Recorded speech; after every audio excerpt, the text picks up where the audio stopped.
जय हिंद। मैं स्वागत करता हूं आप सभी का आपके अपने YouTube चैनल यंग ग्रुप पे। जैसा कि हमने पिछले 3 वीडियोस में इंग्लिश के कुछ इंपॉर्टेंट रूल्स को कवर किया और मुझे ये देखकर अच्छा लगा कि आप लोग भी उस वीडियोस में इंटरेस्ट ले रहे हैं। तो आज हम आ चुके हैं इंग्लिश के इस इंपॉर्टेंट रूल्स के वीडियो नंबर 4 पे। तो चलिए शुरू करते हैं।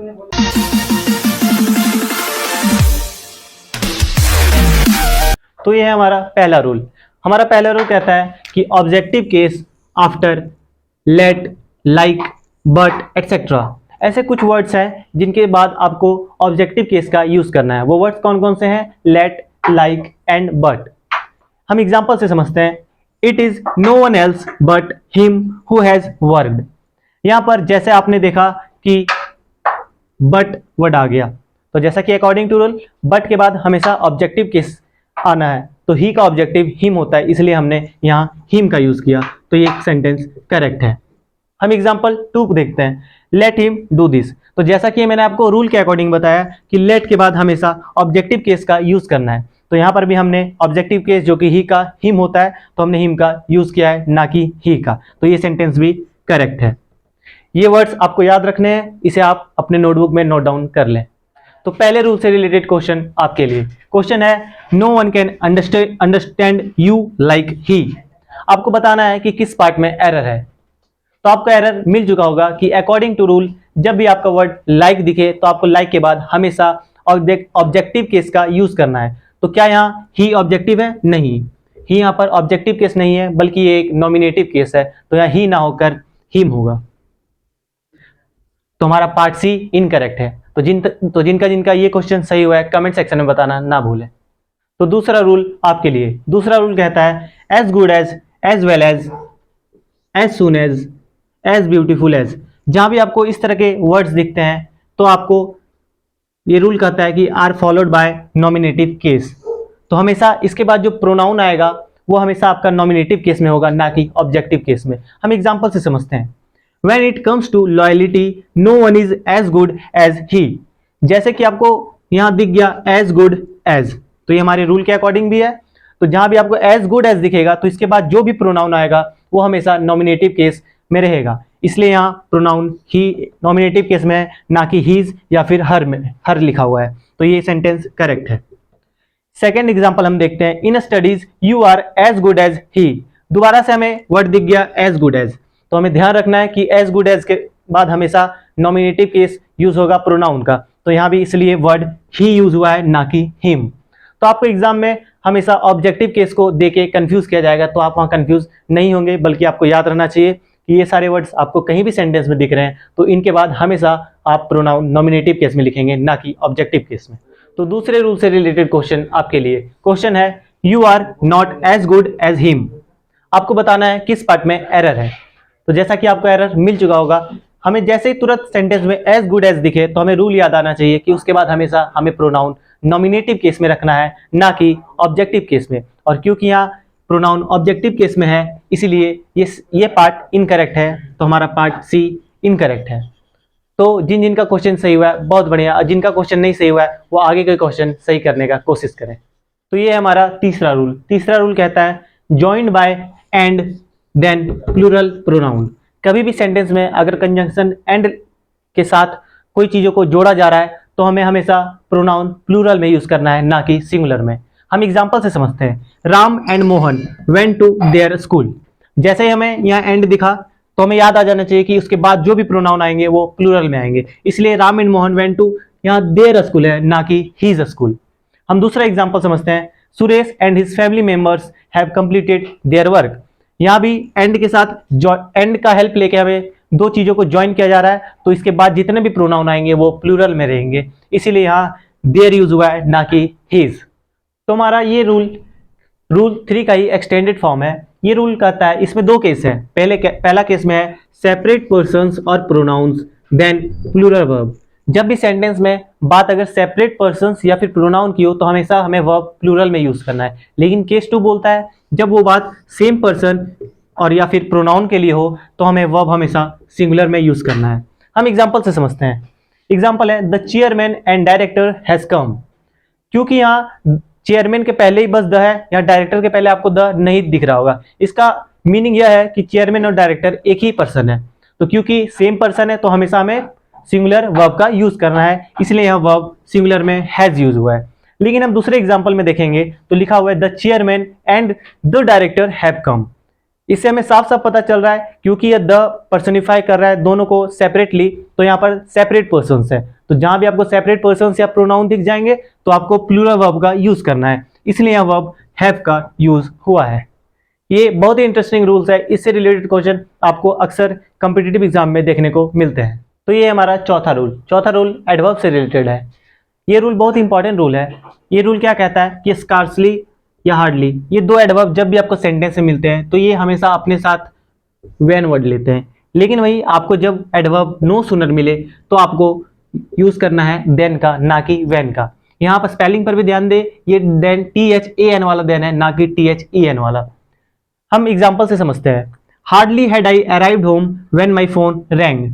जैसा कि वर्ड यहाँ हार्डली यूज हुआ तो ये अपने साथ हमेशा व्हेन लेगा, इसलिए ये सेंटेंस करेक्ट है। किन्हीं को यह कंफ्यूजन होता होगा कि हार्डली हैड आई अराइव्ड दिया हुआ है और ये सेंटेंस अफर्मेटिव है, लेकिन इसका जो स्ट्रक्चर है सो इंट्रोगेटिव है। क्यों इंट्रोगेटिव है? क्योंकि हम कभी भी अगर एडवर्ब को सेंटेंस के सबसे पहले यूज करते हैं तो जो स्ट्रक्चर है वो इंट्रोगेटिव में चेंज हो जाता है, इसलिए यहाँ पर हमने हेल्पिंग वर्ब को पहले लगाया हुआ है। अक्सर एरर डिटेक्शन में सवाल इससे भी पूछे जाते हैं, आपको हार्डली हैड आई ना देके हार्डली आई हैड दे देगा तो वो सेंटेंस भी इनकरेक्ट होगा। आपको माइंड में हमेशा याद रखना है कि अगर सेंटेंस एडवर्ब से शुरू हो रहा है तो आपका स्ट्रक्चर हमेशा इंट्रोगेटिव होगा, भले वो सेंटेंस अफर्मेटिव होगा। हम दूसरा एग्जांपल समझते हैं। Scarcely had she finished cooking when she felt tired. यहाँ भी वर्ड जैसे स्कार्सली आपको दिखा तो आपको याद रखना है कि ये हमेशा अपने साथ व्हेन लेगा। यहाँ भी सेम कंसेप्ट है, क्योंकि यहाँ स्ट्रक्चर मेरा इंट्रोगेटिव हो गया। क्यों इंट्रोगेटिव हो गया? क्योंकि हमने एडवर्ब को सेंटेंस में सबसे पहले यूज किया है। अब हमारा लास्ट एग्जांपल है नो सूनर का।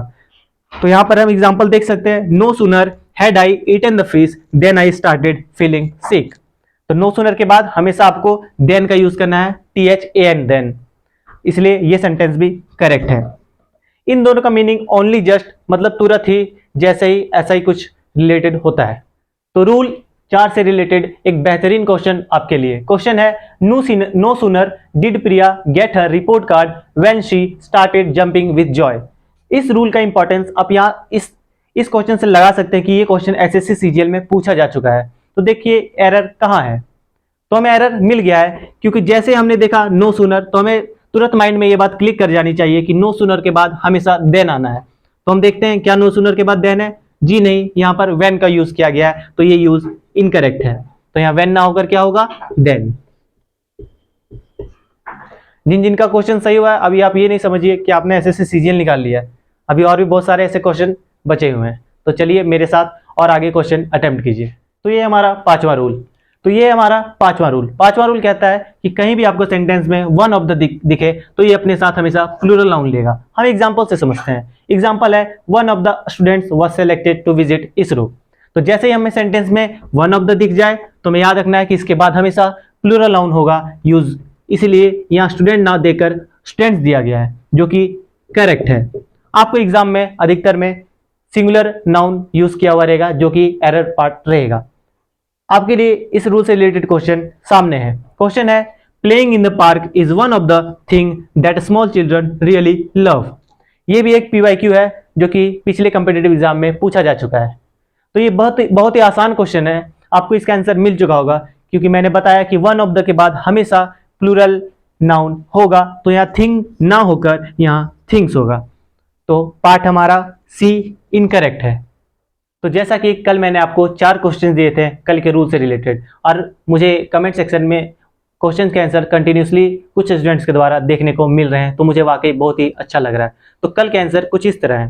पहला question, the police is investigating into the case.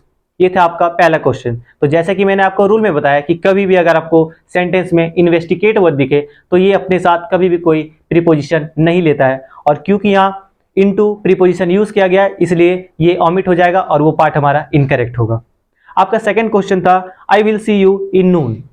तो जैसा कि मैंने आपको पहले बताया था कि नून के पहले हमेशा आपको प्रीपोजिशन एट का यूज करना है, ना कि इन का, इसलिए इन हमारा यहाँ इनकरेक्ट है। हमारा तीसरा क्वेश्चन है his father deal on hardware business.